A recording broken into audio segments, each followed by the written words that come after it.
So listen to this. Only 7% of conversations about the debt ceiling and the national debt on all of the news channels combined featured economists.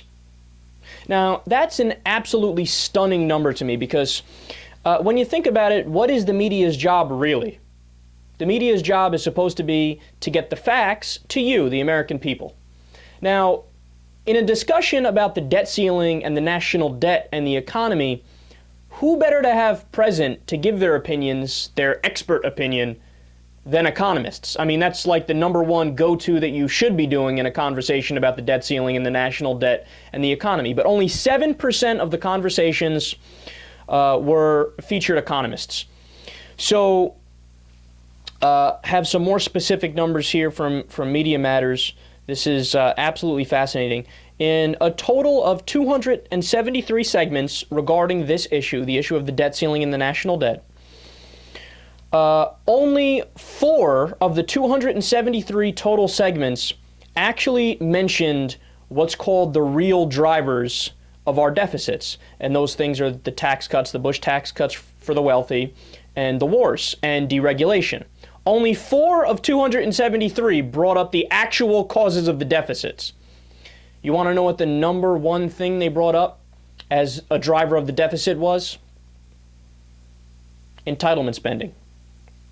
You want to know what doesn't add to the deficit? Entitlement spending. So 55 of the 273 total segments were about entitlement spending driving the deficit and the debt.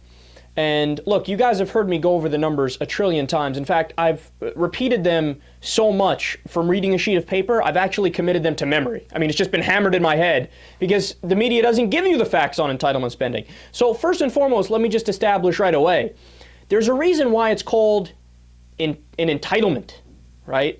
Because you're entitled to it. It's got nothing to do with mooching. It's got nothing to do with being a parasite. It's got nothing to do with getting more than what you're owed. You paid into that program your entire life and you're simply getting what you're owed. That's the bottom line, right? But you don't hear that on the mainstream media sources. They just have this Washington bubble wisdom that, oh, well, you know, entitlements has to be the problem leading to the deficits. Why? Because somebody told somebody else that I know who heard it from somebody else who works in Washington and knows nothing about the economy. So it must be true. So to give you the actual numbers, there's a $2.5 trillion surplus in Social Security. It's fully solvent until the year 2038. After the year 2038, it pays out 75% of its benefits. All you need to do to fix it forever is to raise the cap on the payroll tax, which funds Social Security. And as of right now, you only get taxed on your first $113,000. So LeBron James is paying the same amount of money in payroll tax as your local physical therapist who makes $113 grand. So if LeBron James and Kobe Bryant and Tiger Woods, I don't know why I'm, signaling out these guys just because they're mega rich, but if they pay a teeny bit more in taxes, Social Security is solvent forever. And, same thing with Medicare. Medicare is fully solvent until the year 2024. And then it pays out 87% of its benefits. So these programs are not in trouble. In fact, they are the most solvent government programs because anytime we're talking about funding a government program, they usually do it for one fiscal year, right?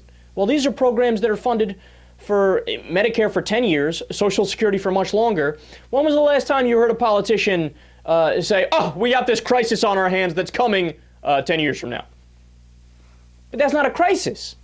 These are more solvent programs than any other government programs. So then the question becomes, why are they signaling these things out? Why? Because there are no lobbyists fighting for you and fighting for your entitlement programs in Washington. So when it actually comes time to balance the budget, lower the debt and lower the deficit, they want to balance the budget off your back when you've been working hard your whole life, right? They don't want to balance it off the backs of the corporations, because the corporations pay their bills when they run their campaigns, right? They don't want to balance it off the backs of the top 1% because the top 1% give the politicians money. So you're not being represented. And all of this talk from the media and the politicians that says, oh, yeah, entitlements are the leading cause of the deficit and the debt. Did you know Social Security by law is not allowed to add a single penny to the deficit? And it hasn't. In fact, the only problem arose because all of the politicians going back to Reagan dipped into the Social Security Trust Fund, right? So they spent your money, which was for Social Security, they dipped into that surplus to put into the general fund, and then when it comes time for them to pay you, they say, yeah, we spent it, we're going to have to cut it. Yeah, but wait a second. That's like you giving your friend $20, saying, okay, just give me my $20 back a week from now, right? You go to collect it in a week, and they go, oh, I'm sorry, I spent your money. Well, does that mean that he no longer owes you $20? No, of course it doesn't mean that. It means, come hell or high water, he better give you your $20 damn dollars. However he gets it, he better give it to you. And we're not even talking about a friend here. We're talking about the full faith and credit of the United States government.